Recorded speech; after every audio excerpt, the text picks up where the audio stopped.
Lots of reasons for why the Oilers are playing the way they are in terms of winning and losing. What do you think is the number one reason for the losses now? Is there one thing that you, in your own mind, you're saying we got to get better at that? Yeah, we have to get better at everything. Would you like to expand on that? No. You can do that. You know everything. Why are you so pissy, Leon? Why are you so pissy? I'm not. I'm just answering your question. Yeah, you are.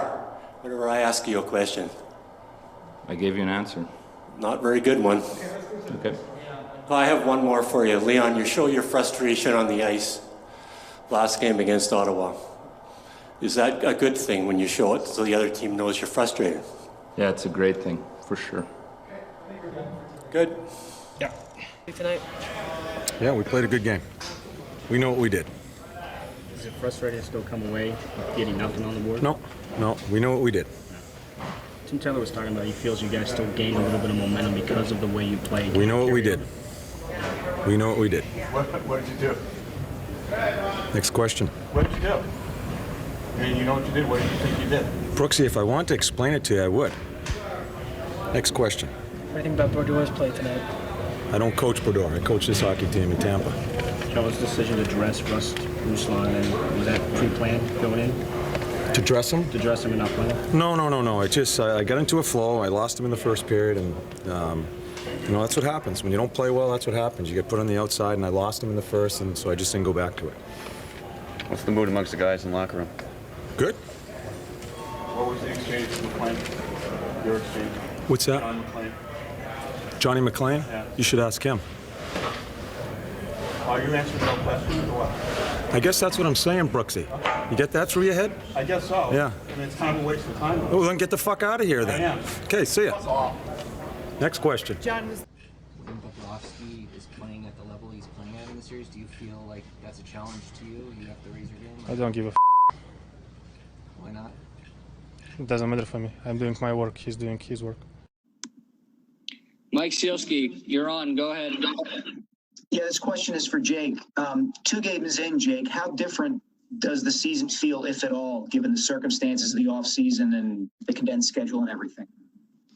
Doesn't matter what I say, Mike. You're going to write fucking shit every time. So it doesn't matter what you say.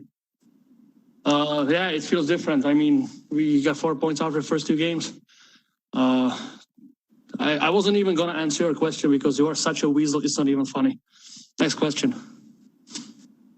Well, there's been suggestions within the organization. You're a difficult guy to coach. Is there anything to that? I don't think so. That's a weird question for you to ask. So on a day like that, your coach. You're the best player on the team, and if the coaches got fired. You think it's my fault? Is that what you're saying? I'm saying is that what you're saying? Saying that you're difficult to coach. Is that what you're saying? I'm okay. asking you a question. Are you difficult to coach? Do you think? I don't think so. Okay. I play. Hey. Thanks, Bill. This guy's such an idiot here. He's always been like this here. Well, it's not Thanks, guys. Now that we totally outworked them, and it's unfortunate we had to be done in by a cheap shot late in the game by Tucker. Did Jokin get hurt on that? Was it a Jokin's knee-on-knee hit. He goes after his head. He dives afterwards. He's known as a diver. He couldn't take the hit that we gave him, so he knocks our guy out of the lineup for probably weeks. That's a joke. I want him suspended. I want him fined. I'll come to the hearing. I haven't called the league once. I'll call him 10 times tomorrow. If you go knee on knee and take a shot at a guy's head at the same time, you don't deserve to be in the game. We're going to the playoffs and you're going to take out one of our best players because you couldn't take a hit? That's a joke. That's an absolute joke is what it is. We've seen enough of this season as well. I've seen enough of him that it's a joke. He dove early in the game. He dove on Jokin, and he took his knee out, and he gave him a headshot. And we get a penalty on the play? That's a joke. That's the definition of a joke right there. He can take his knee, he can go after his head, and we get the penalty on the play? Because he's reacting because he got hit, and the officials don't see that? That is a joke. Is it going to be long-term, Lindy? It's long-term. It's long-term. You go after a guy's head, they've already made the rules. You go after a guy's head, you're suspended. He went after his head, he took his knee out, suspend him.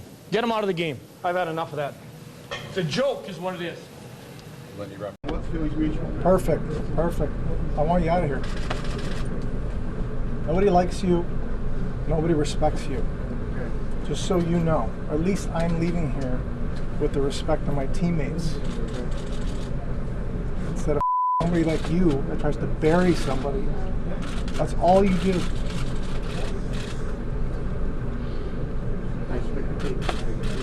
Not a critique, but I'm just telling you I don't want you here. I have no respect for you. I want you to get the out. I don't care. Well, I can tell you to get the out if I want to. You can. I don't have to listen. Yeah, you do. Okay, guys.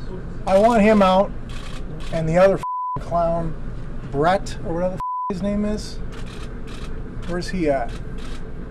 We're done, guys. We're done. Everyone else is fine. We're done. We're done. You know, if you'd asked me politely, I might have. Well, politely? Why would I be polite with you? Are you kidding me? No, just leave. I just don't. We don't need. Grow up. I just want you to leave. That's all. Well, I'll walk over here, Sam. I just want you to leave. I don't want to see you. We've been through this. I'm not leaving. Is it not my right? Said one of their guys have taken a third man in. I'm not going to answer any questions from you. You're not? No. Oh, good. Yeah. I'll speculate. You speculate and be as sarcastic as you can be, as you usually are. I will. Go right ahead. Good. Should one of you guys have taken a third man in? I said I'm not answering any of your questions. Have you ever fought before? Yeah. You have? Yeah. Why? Are you challenging me now? No, I'm not challenging you. Okay. You know, Redden sticks up for his teammates the other night. Yeah. And you come out with some sarcastic article. It was funny. It was funny? Yeah. Well, you know what? You were probably beat up in the bus stop most of the time. I think so, huh?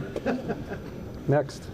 The late second period goal, even What's the that? late You're a second. great representative of the city. You know that? Will you let these other guys... Just go stand somewhere else, would you please? No, I won't. Hey guys, just wanted to add some context to this clip before it plays. So Chicago and Columbus are facing off in overtime. The whistle blows with 19.6 seconds left. However, the referees allow the clock to be run down 18.2 seconds and then do not fix the time. So the time is set to 18.2 seconds. Columbus proceeds to score at the end of overtime about half a second past when the game ends. So if that whistle had been fixed, they would have scored, they would have won the game. However, they did not. Columbus and Chicago go to a shootout. Columbus not only loses, but their starting goaltender at this time, Jonas Korpisalo, he gets injured as well. This causes this reaction. So the whistle blows, the whistle is blown at 19.2 on the clock. For some reason, the clock is run down a second and a tenth to 18.1. For whatever reason, I have no idea. So instead of resetting the clock, we have them tell our captain we're not going to do it. Toronto doesn't step in. Refs don't do their freaking job. And now we lose the game and we lose our goalie. So the chain of events, if it was done right, we don't lose our goalie, we win the hockey game. So all this technology, right? The technology and getting things right, the stubbornness tonight by the officials and by the league and Toronto, however it's supposed to work, screws us. It's ridiculous. I'm not taking any God. Hey guys, adding a little bit more context to this one as well. So the Flyers had a prospect, Cutter Goudier. I apologize if I'm mispronouncing that, but he was essentially their top prospect in their pipeline. However, this season he requested a trade.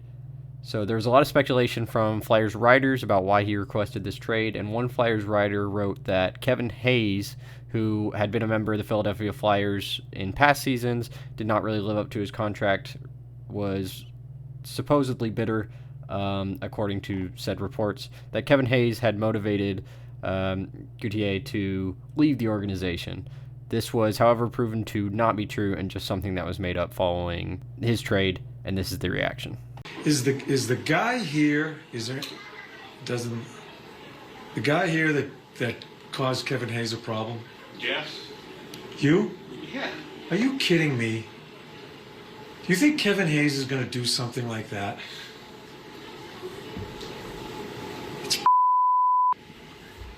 Any last questions? Person letting the first two by him. It pisses me off that you guys throw that around and affect someone's life. You know, Kevin Hayes and I had a problem. We couldn't come to an agreement how to play. That's a good man. That's a good man. And what you said is going to stay with them. That's what you guys don't understand. You say something, and you're going to sit there and say you have the right sources. I call. Go ahead, I'm sorry.